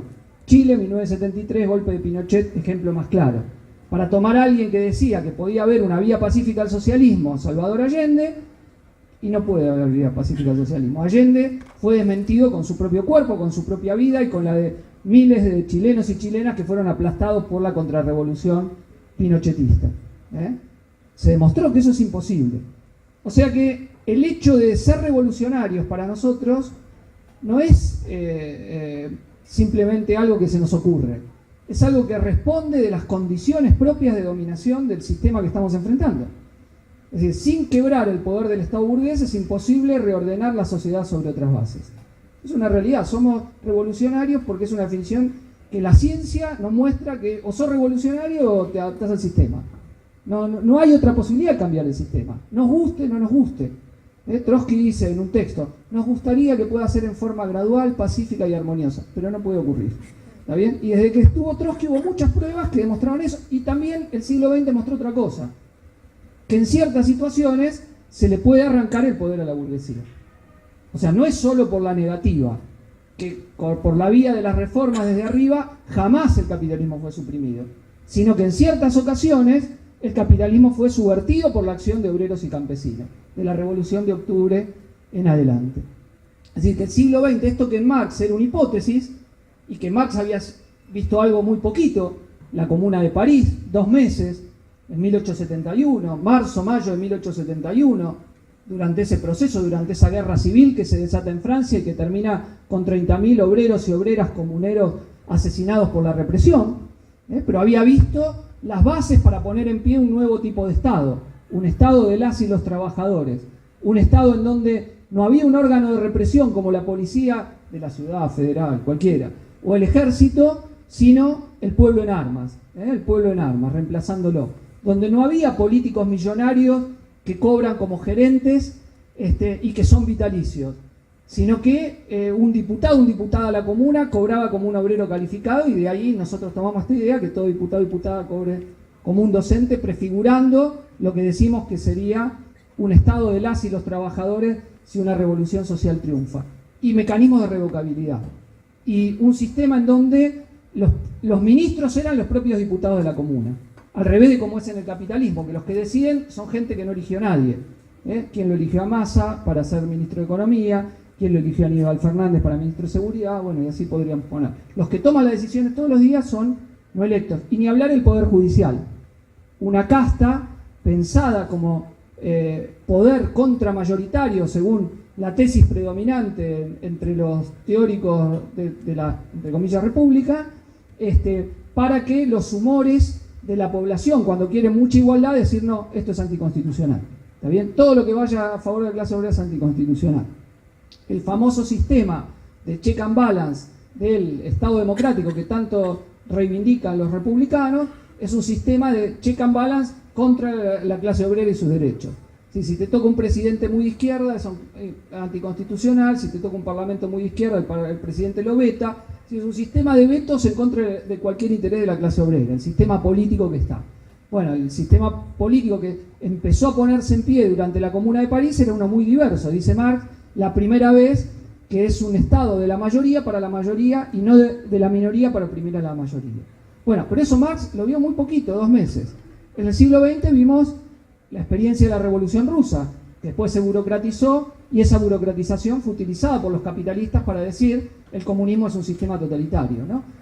Nosotros nos ofendemos, y justamente, e indignamos, cuando los Milei y otros que piensan como él dicen, y Cristina, dicen el comunismo es la vida de los otros, la película, esto lo dice Cristina en general, dice que el comunismo es la vida de los otros, la Stasi, la burocracia de Alemania Oriental, haciendo un sistema totalitario donde una burocracia te controla todo, las parejas se espían a sí mismas.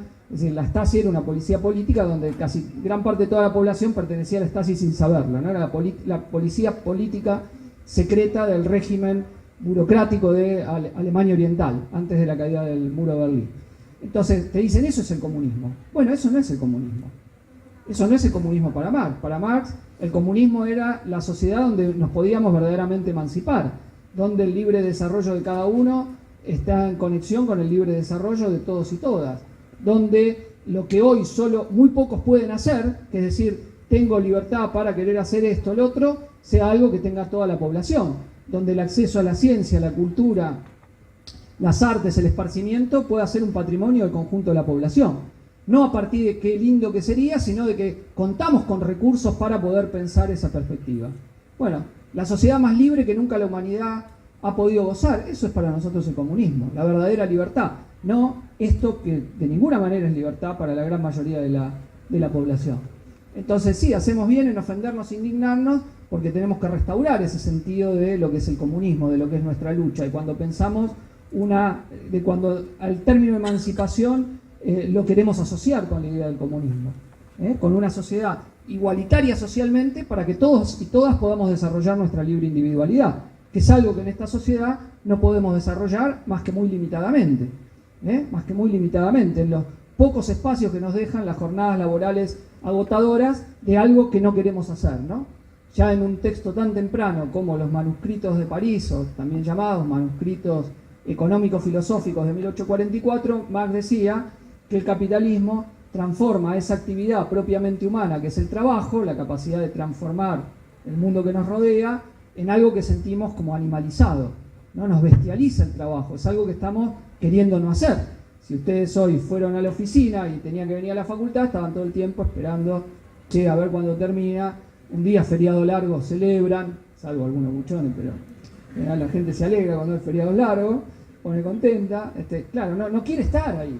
Dice, ufa, tengo el despertador, tengo que ir a trabajar y está viendo cómo sale. Es algo donde el tiempo que uno ocupa en hacer esa actividad propiamente humana, que es el trabajo, sin embargo es lo que no quiere hacer.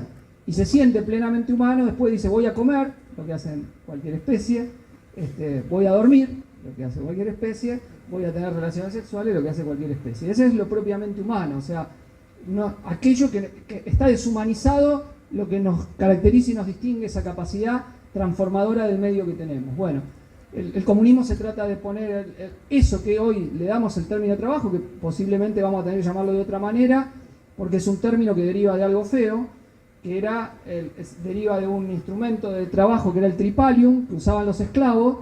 Entonces en el mundo antiguo trabajar era hacer algo denostado, pero ese término lo heredamos, digamos, lo heredamos idiomáticamente. Y así como el movimiento feminista está cambiando el uso de la lengua, planteando el inclusivo, etcétera, cuestionando el carácter patriarcal que tiene el genérico masculino en la lengua castellana, trabajo es un término que tiraremos a la basura, en tanto tiene esa herencia etimológica que esperamos que tenga el sinónimo de libertad, emancipación, autorrealización, y no algo pensado como un término deleznable, ¿no? Estaba tan separado en el mundo antiguo, la actividad manual era actividad de esclavos, la actividad que hacían las personas libres no tenía que ver con el trabajo manual, sino con pensar la filosofía, la política, etc. Joda, ¿está bien? Pero, estoy caricaturizando, pero sí que estaba definido de esa manera. Entonces, voy al último planteo que quiero hacer, y una cosa más. Entonces, digo, el Estado puede pensarse como un Estado no de clase, como un Estado que redistribuye. Bueno, la historia no muestra eso. El Estado es siempre el Estado de capital, y cuando el capital larga algo es para contener. No es que el capital no puede largar algo para contener. A veces el Estado opera no como cada sector capitalista particular, sino como el que representa el interés del capital en general.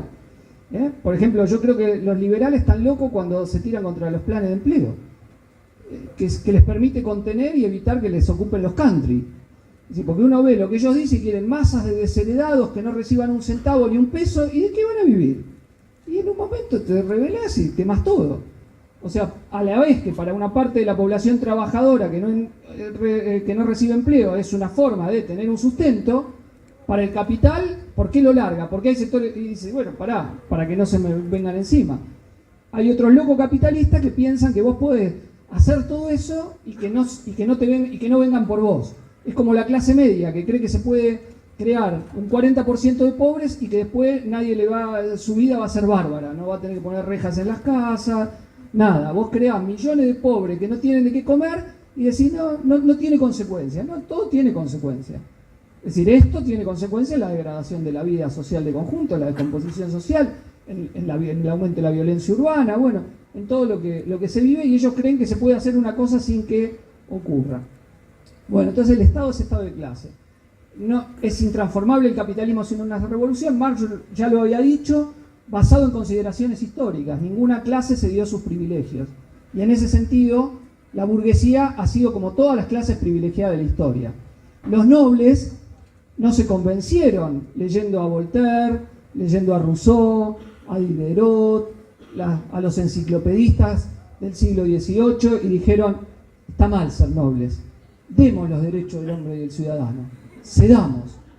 No, la revolución, ¿está bien? La revolución. Los esclavistas del sur de Estados Unidos, no es que los antiesclavistas lo convencieron y dijeron, como primo, qué mal que está, mi padre, mi abuelo, qué opresores, hermano afrodescendiente, ven conmigo. No, una guerra civil para liberar a los esclavos del sur. Las colonias americanas, lo mismo, lo atraparon al rey, listo, libertad. 14 años de guerras de independencia, 1810, 1824. 14 años de guerras de independencia para terminar con el privilegio colonial norteamericano. Y así podríamos seguir. Ahora, lo mismo, el movimiento de mujeres para romper el patriarcado no se hace sin lucha. Se conquista con lucha y se está conquistando con lucha y se paga en femicidios y en todo lo que se paga por alterar el poder establecido, naturalizado de la dominación patriarcal. O sea, no hay posibilidad de quitar privilegios sin lucha. Sin lucha. Y de privilegios de una clase sin lucha revolucionaria. No hay posibilidad de quitarle el poder a esos magnates que tienen miles y miles de millones de dólares, que concentran una riqueza cada vez mayor, sin una acción revolucionaria que haga que transforme lo que hoy es la propiedad de muy poquitos y poquitas, es decir, de menos del 1% de la población, en propiedad colectiva. Y que ponga en consonancia las condiciones de la producción con las condiciones de la propiedad. Y este es el otro argumento que quería dar. ¿Por qué el capitalismo se hizo grande? Porque es un sistema que superó a todos los sistemas anteriores. Por la socialización del trabajo. Por la socialización del trabajo. Es decir, en el capitalismo es un sistema donde no es que todos trabajamos aislados, todos producimos aislados. No, producimos colectivamente, en forma socializada. Yo le hablaba antes del celular, agarren de vuelta el celular y piensen las miles y miles de personas que intervinieron para que esté ese celular. Los que han hecho los chips, los semiconductores, los diseños de cada app, los que los han ensamblado, los portuarios que los transportaron, los camiones que los llevaron de un lado para el otro. Bueno, miles y miles de personas hicieron posible, no lo tengo acá, este celular, o el que tienen ustedes, o la cámara que está acá, o la silla, o la ropa que tenemos puesta. Eso es una realidad de las condiciones de la producción que generó el capitalismo y que lo vamos a heredar en el socialismo. Es decir, que no son personas aisladas las que producen.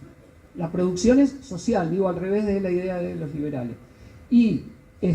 Pero la propiedad de los medios de producción no. Entonces, ¿qué es el socialismo? En poner en consonancia las condiciones de la producción con las condiciones de propiedad. Si la producción es cada vez más socializada, ¿por qué los medios de producción con los cuales producimos no son socializados también? ¿Se entiende? Eso es lo que queremos hacer. Poner en consonancia la socialización del trabajo con las formas de propiedad. ¿Y eso a qué nos habilita? A introducir la razón en las relaciones humanas y en las relaciones económicas. Dicho de otra manera, ¿qué es el socialismo de este ángulo? Le afano la definición a Trotsky. La introducción de la razón en las relaciones económicas, en las relaciones humanas. ¿Por qué de la razón? Porque si todos sobre la base de la propiedad socializada planificamos qué se produce y cómo se produce, esas irracionalidades, ese sinsentido, ese estar al revés del capitalismo se pone al derecho. Si decimos, che, che, ¿cuánta gente necesita vivienda? ¿Qué hacemos? ¿Construimos torres vacías o construimos donde la gente necesita una vivienda y va a vivir? Sería muy raro que en una votación de la población se diga vamos a hacer torres vacías, o que digamos la prioridad es hacer un country con cancha de golf antes que darle la vivienda a las vecinas y vecinos, por ejemplo en Guernica, ¿no? Son escalas de prioridades. Eso nosotros, igual que los economistas liberales, decimos, la economía es la administración de recursos escasos, no son infinitos. Entonces, cuando vos tenés recursos escasos, ¿qué estableces? Escala de prioridades. Esto es más relevante que esta otra. ¿Y quién establecería las prioridades en una economía planificada? La liberación democrática de la población. Es decir, ¿qué es prioritario? ¿Tirar alimento o que la gente coma? ¿Hacer alimentos de lujo o primero que toda la población coma bien? ¿Cómo organizamos el trabajo? ¿12 horas uno y nada otro o 6 horas para los dos? ¿Que cada vez vivas peor a pesar que la tecnología es mejor y alargues la jornada laboral o la vamos reduciendo progresivamente?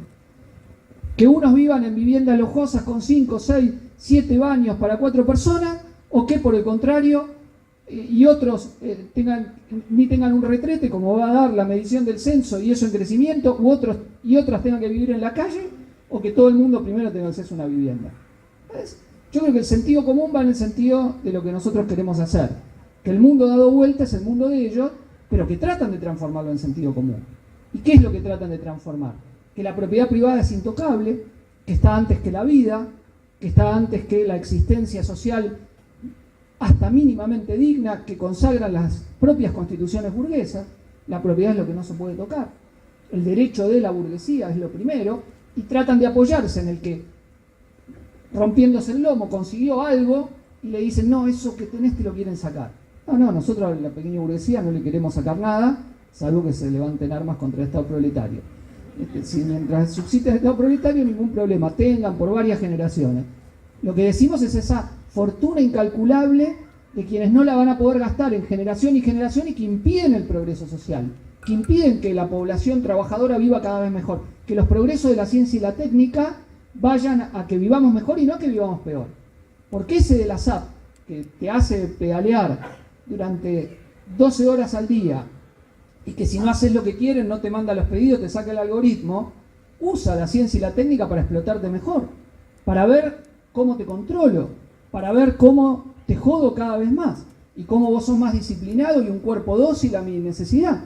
Ellos usan la ciencia y la técnica para eso, no para que vivamos mejor. Y eso ocurre, digo, en un montón de cosas más, de laburos donde se emplea eso para el control, para la vigilancia al trabajador, para sacarle hasta la mayor plusvalía posible, ¿está bien? Para ver la cantidad de golpes que da y entonces planificar y decir, bueno, si haces esto, etcétera, ingeniándose técnicas para que el propio trabajador se autoexplote en el empleo, haciéndote competir un grupo de trabajo contra otro y diciendo, bueno, si vos aumentás la productividad te doy un viaje no sé dónde y después aumenta toda la productividad de la planta y cada vez más, cada vez más, cada vez más, y llegás deshecho y a los 50 años no servís para nada. ¿Qué es lo que hace el capital permanentemente? Organizando la producción de forma tal de que te cambia los turnos y te destruye la vida. Y entonces tenés el empleo formal, decís, llegué, por fin tengo todo, y tu vida llega y no podés ver a tus hijos, no podés ver a tus hijas, no tenés un fin de semana donde puedas estar y descansar un poco. Bueno, eso es lo que moldea y organiza el capital. Entonces, ese destino es inexorable y todavía peor, digo, porque el otro aspecto que hay, que Marx lo había señalado y después lo vimos con mayor presencia en el siglo XX, que es las guerras entre los estados capitalistas, que ya no es algo que pasó, es algo que tenemos en el futuro, no en el pasado y en el presente, ¿no? La guerra ruso-ucraniana mostrándonos el futuro que el capital tiene, porque el capital no entrega los privilegios ni a la clase obrera ni a otro capitalista. No entregan los privilegios, ni entre ellos ni otros capitalistas. Entonces, ese también es un destino para millones que de golpe están así y le empiezan a caer las bombas y te cambió la vida de golpe. O pandemias generadas por las condiciones de deforestación que hay en el mundo y el sistema agroalimentario que genera, reproduce, y este episodio como el que vivimos 2020-2022, que es el cuarto en el siglo y muy seguramente no el último, que se genera de condiciones donde las causas que los generaron dicen, no importa, están ahí. Bueno, piensen ustedes, digo, cómo la socialización, insisto, de la propiedad capitalista nos permitiría pensar en un mundo completamente diferente, y donde en la transición hacia llegar a la sociedad comunista, un Estado de las y las trabajadoras, que sería en ese sentido una democracia superior a cualquier democracia capitalista, podría planificar los recursos de la economía para organizar la sociedad al derecho, desde el sentido común de las personas, al revés que la locura, la irracionalidad que este capitalismo trata de decirnos, esto es sentido común. Es decir, que uno sea súper rico y otro esté muerto de hambre. Eso es lo que ellos ven como el sentido. Bueno, eso es lo que tenemos que dar vuelta. Y el último punto que quería decir, para Marx, para Marx, la clase trabajadora no era solo un objeto de explotación, era también quien llevaba en sí el germen de la producción de la futura sociedad. En el Manifiesto Comunista dice, y en otros textos, que el capitalismo genera sus propios sepultureros y sepultureras. Bueno, esto no ha hecho más que generarlo, pero a condición de que esa clase se organice y tenga conciencia de clase. ¿Y qué es la consumación de la conciencia de clase? La conciencia de que hay que organizarse políticamente para terminar con el capitalismo. No para conseguir mejoras dentro del sistema, eso obviamente tiene más conciencia de clase el que se organiza para conseguir mejoras dentro del sistema que el que dicen es algo solo, sino que el que se organiza conscientemente para terminar con el orden capitalista y construir una sociedad socialista. Esa, la organización política de la clase trabajadora en su propio partido, en su propia fuerza política revolucionaria, es el punto más alto de la conciencia de clase.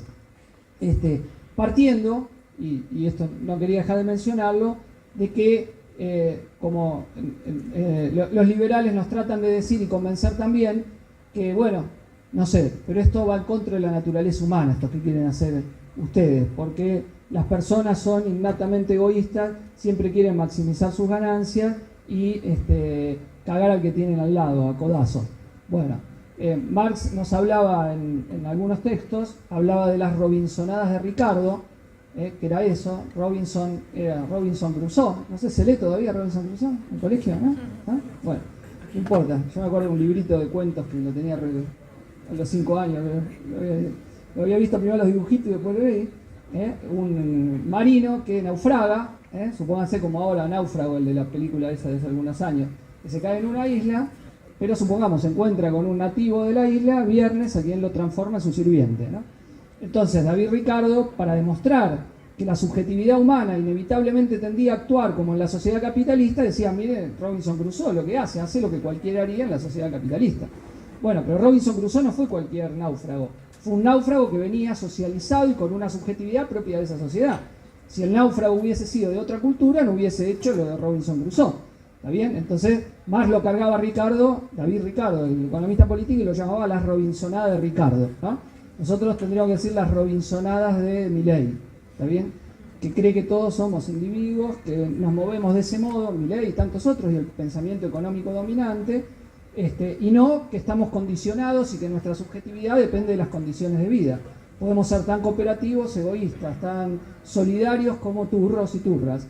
Eso está en la naturaleza humana. Puede ser una cosa como puede ser la otra. La subjetividad individualista de pisarle la cabeza que tengo al lado, me salvo solo sin el otro, está construida desde la propia cultura del capital. ¿Por qué? Porque el burgués, para ganar, tiene que pisarle efectivamente la cabeza al otro burgués.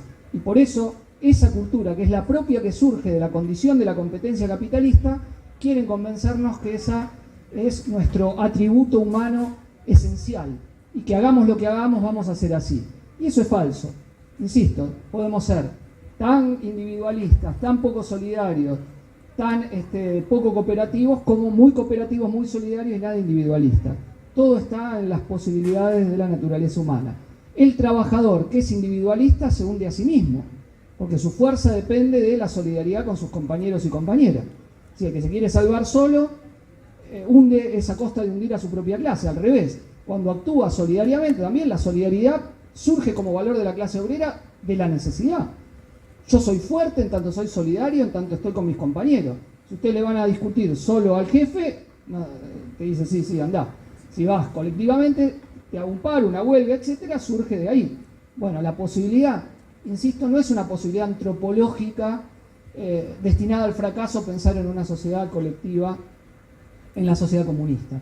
sino que es superar ese tipo de subjetividad y cultura que emerge de la sociedad capitalista. Ahora, eso no lo podemos hacer plenamente en esta sociedad. Para eso necesitamos construir la sociedad sobre otras bases y bueno, apostamos a eso y en parte esta cátedra que hoy estamos inaugurando, tratando de decir por qué Marx en el siglo XXI, obviamente en forma de introductoria, en forma de presentación, en forma de tesis polémica, abriendo a que el desarrollo del marxismo ha continuado después de Marx, invitando a leer a las compañeras y compañeros, a Lenin, a Trotsky, a Rosa Luxemburgo, a todos los grandes marxistas y a los que hoy estamos tratando de pensar cómo subvertir esta sociedad, tal como Marx lo hacía con la suya, apunta, insisto, a que esto se transforme en una fuerza material, porque si algo también sabemos y hemos aprendido es que el capitalismo no se va a caer solo, que el capitalismo, para no llevarnos a otro desastre todavía superior y poder construir una sociedad, y que su reemplazo sea por una sociedad emancipada, necesita por una fuerza consciente que luche por eso y que luche por derrocarlo y por poner en pie una sociedad verdaderamente igualitaria y emancipada. Bueno, muchas gracias, compañeros y compañeras.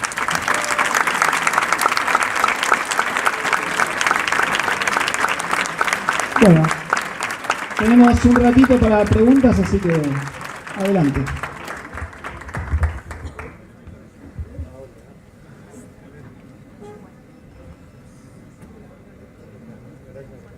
Adelante el compañero. Hola, ¿qué tal?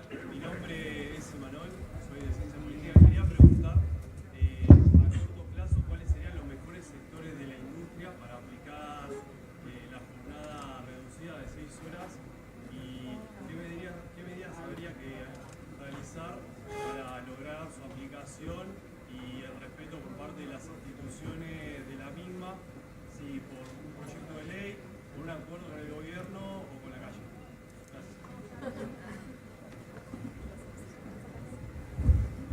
Hola. La respuesta es abierta. A ver. No, es abierta no por escaparle al bulto, sino por la realidad, porque hay hipótesis.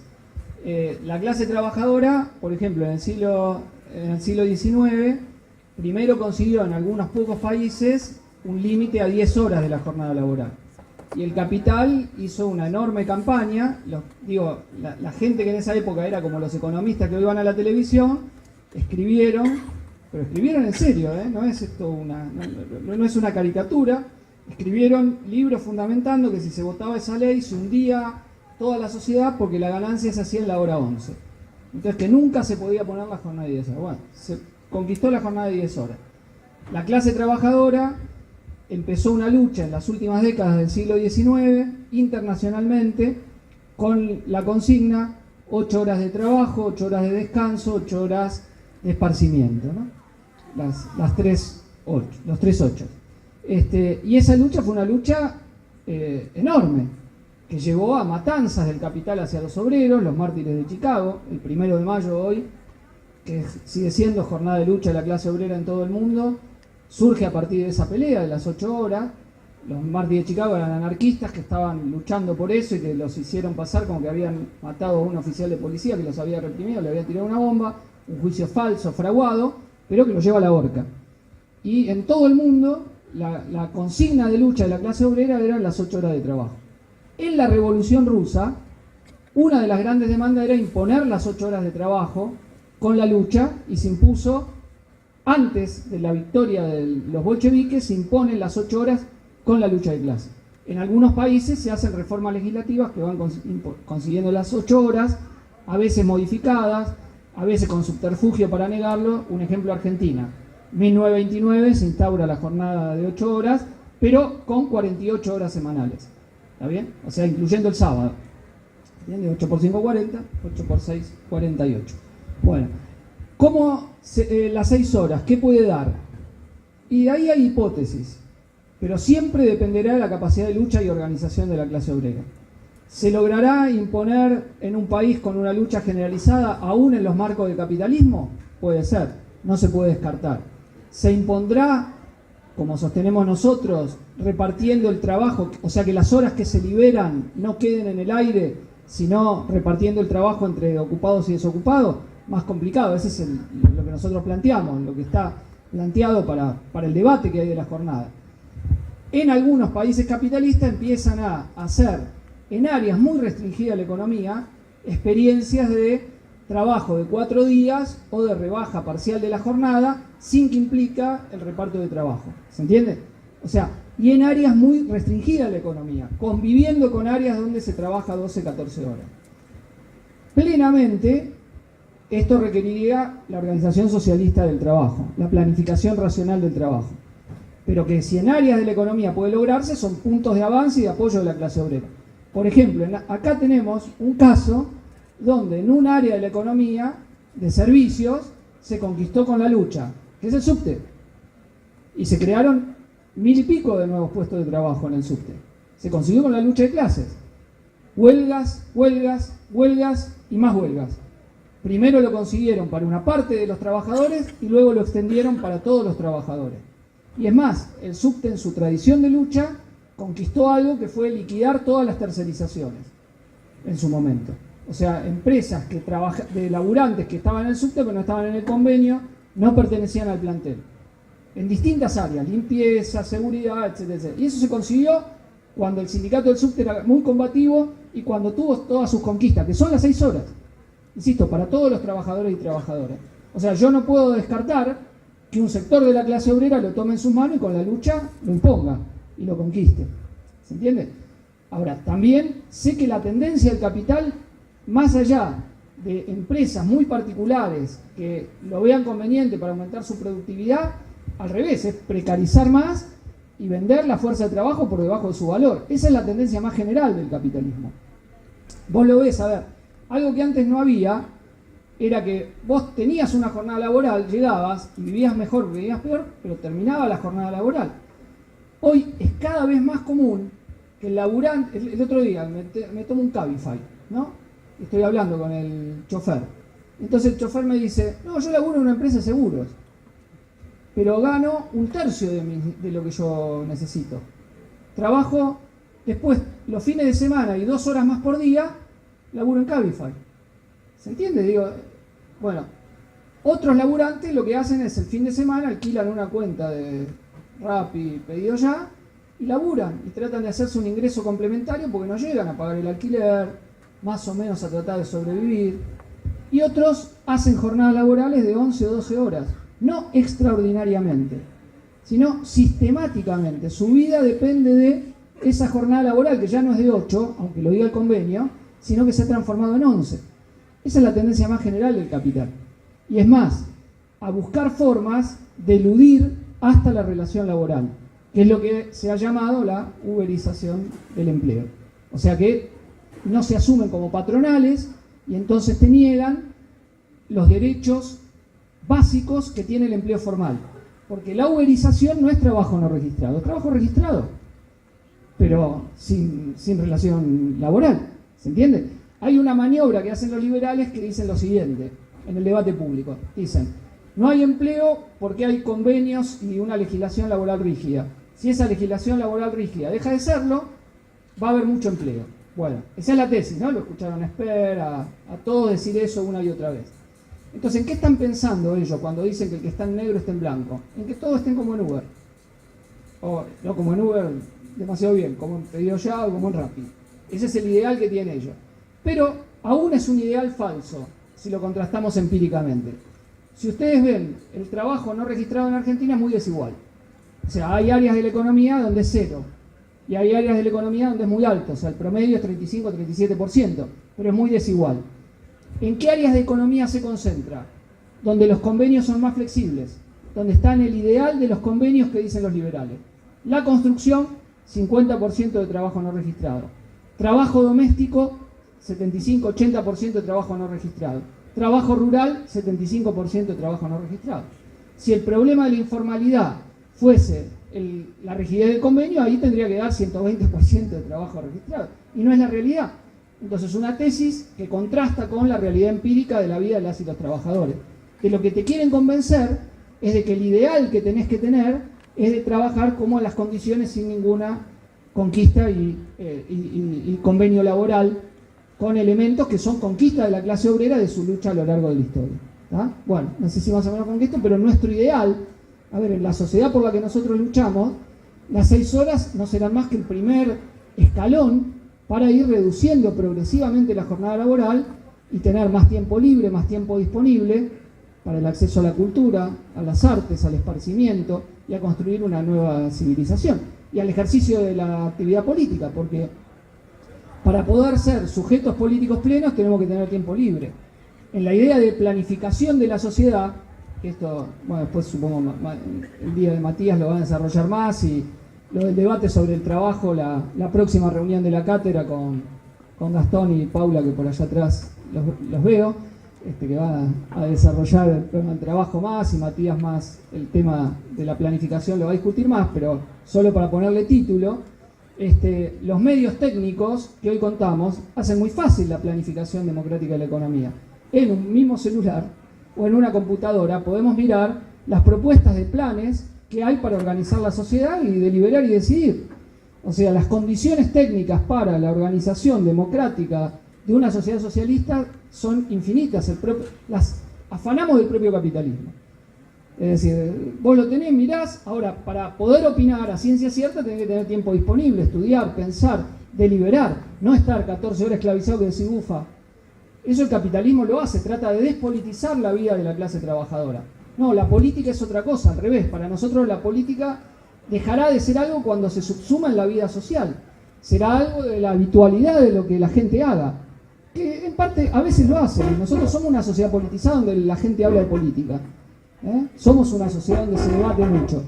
Ahora, para que eso no sea algo ufa, encima tengo que, sino algo internalizado, tenemos que tener tiempo libre. Entonces la reducción de la jornada laboral y cada vez más tiempo libre es central para que las masas mismas dirijan el Estado, y dirijan la organización de la vida social. Y decidir qué se hace y qué no se hace se transforma en algo tan rutinario como levantarse, desayunar, almorzar, etcétera, etcétera. ¿Está bien? ¿Qué hago con los asuntos políticos de la sociedad? Ese ideal que la teoría política ha tomado de la idealización de las polis griegas, pero basadas en la esclavitud, transformarlo en una realidad de la vida material, pero de la sociedad contemporánea, con los recursos que hemos heredado del capitalismo y que tenemos a disposición para tratar de construir una nueva sociedad. Y que el motor del desarrollo científico y tecnológico deje de ser, como es en esta sociedad, esencialmente la guerra. Las grandes reconversiones tecnológicas que tenemos hoy en la vida civil vienen de la guerra, vienen de cómo nos matamos los unos a los otros y las unas a las otras, y no del impulso por mejorar nuestras condiciones de vida, ¿no? El ruido no.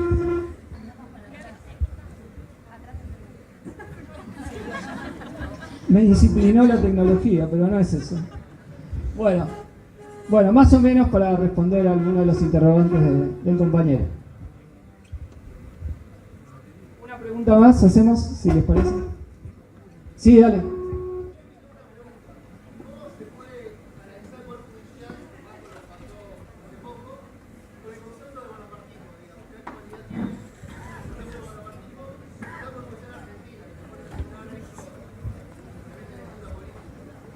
Bueno, se lo dejo igual a Matías para cuando le toque un poco más, que va a desarrollar, va a hablar del Estado, ¿no? Matías. Pero sí digo solo unas palabras. A ver, de los 3 poderes... Sí. ¿Por qué haces eso? A ver. Hola. Ese es el boicot de Milei, ¿viste? Milei, los reformistas, todos juntos. Bueno. De los 3 poderes del Estado capitalista, el judicial es el más antidemocrático, por eso es el que nadie vota. ¿Está bien? Entonces, hay una tendencia persistente en los distintos...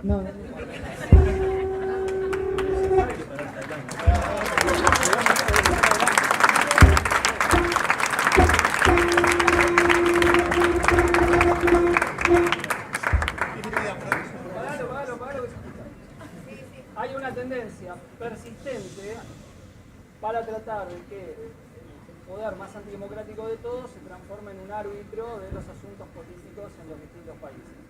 Para eso, en particular desde Estados Unidos, se impulsaron toda una serie de reformas jurídicas que faciliten ese empoderamiento de los poderes judiciales. Entre ellos, ley de arrepentido, figuras que vienen históricamente, jurídicas que la refuerzan, como el caso de asociación ilícita, ficha limpia, en donde los fenómenos de la corrupción son utilizados como medios para instrumentalizar y direccionalizar determinada opción política. Entonces, en eso nosotros no tenemos que tener ninguna ingenuidad y entender. Bonapartismo viene con la idea de arbitraje, árbitro, el que arbitra, el que decide, el que tiene poder de decisión. Es que los asuntos políticos los decide el Poder Judicial. Quién se presenta a elecciones, quién no, quién puede presentarse, quién no puede presentarse, etc. Y esa utilización lo hemos visto en América Latina como un lugar privilegiado de esa experiencia. No porque los hechos de corrupción con la obra pública y otros no existan, son propios de todos los estados capitalistas. El entramado entre empresarios y políticos burgueses es algo continuo, pero sí lo que hemos visto es la instrumentalización de estos hechos para querer sacar a tales tipos o minas de la vida política.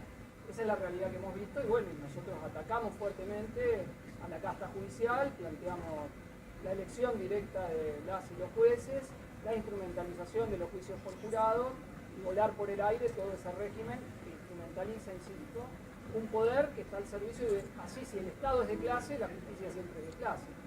Basta ver quiénes pueblan las cárceles y el poder de disciplinamiento de todo el sistema jurídico, qué disciplinan, qué persiguen, qué condenan, ¿no?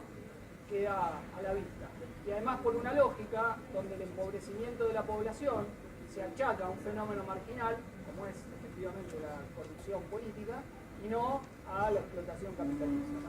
O sea, a los vueltos, no a la causa de donde surgen los millones. Los millones no surgen de ahí surge efectivamente el enriquecimiento de uno, de dos, de tres, pero no la base central estructural sobre la cual se articula el crecimiento monumental, exponencial de la desigualdad social en el sistema que hemos visto.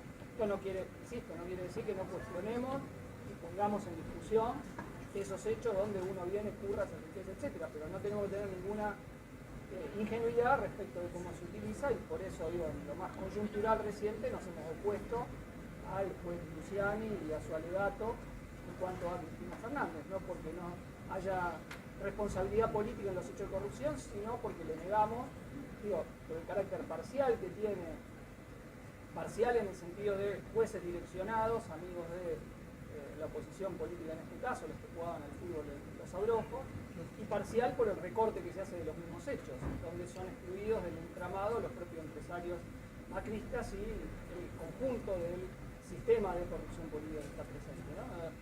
Siendo adversarios políticos totales de la persona a la cual estamos oponiéndonos a que condenen o proscriban políticamente. El pueblo tiene que ser el que tiene el derecho de ser a quien vota y a quien no vota, no el propio poder judicial instrumentalizado, direccionado, arbitrando y decidiendo quién tiene el derecho o no. Ya lo vimos en Brasil, mediante ese mecanismo lo hicieron presidente a Bolsonaro, con Moro terminando como ministro de Justicia del propio Bolsonaro. Tuvimos ya esa polémica dentro de la izquierda, como tenemos hoy, y creo que los hechos nos dieron la razón. Había compañeros que se embelezaron con Moro y el Lavallato y terminaron hundidos en esa porquería que fue el golpe de Estado y luego la protección de Lula. Y después, silencio, no pudieron hablar más del juez Moro. Bueno, ahora tenemos una discusión parecida. Y nosotros tenemos un principio, que hay persecución judicial, no se pone se la hagan a quien se la hagan. Aunque se está ajustando, pero le hacen persecución judicial, nos oponemos. Y desde esa oposición tenemos toda la autoridad para denunciar el ajuste brutal que está haciendo este gobierno en este momento, que no quiero dejar de decirlo, se mete con algo ya donde tenés que ser hasta mala persona para agarrártela con el recorte de los programas de discapacidad y no pagar y todo. Ya hasta no cuidan ni la forma. El FMI te lleva por un camino de ajuste que no cuidas ni la forma y terminás liquidando, recortando los jardines maternales y los programas de discapacidad. Bueno, hacia ahí va el FMI, lo dijimos, no es el motivo de esta charla, pero dijimos que si van con el FMI van a terminar así y así están terminando, ajustando de la mano del Fondo Monetario Internacional. Bueno, terminamos acá si les parece.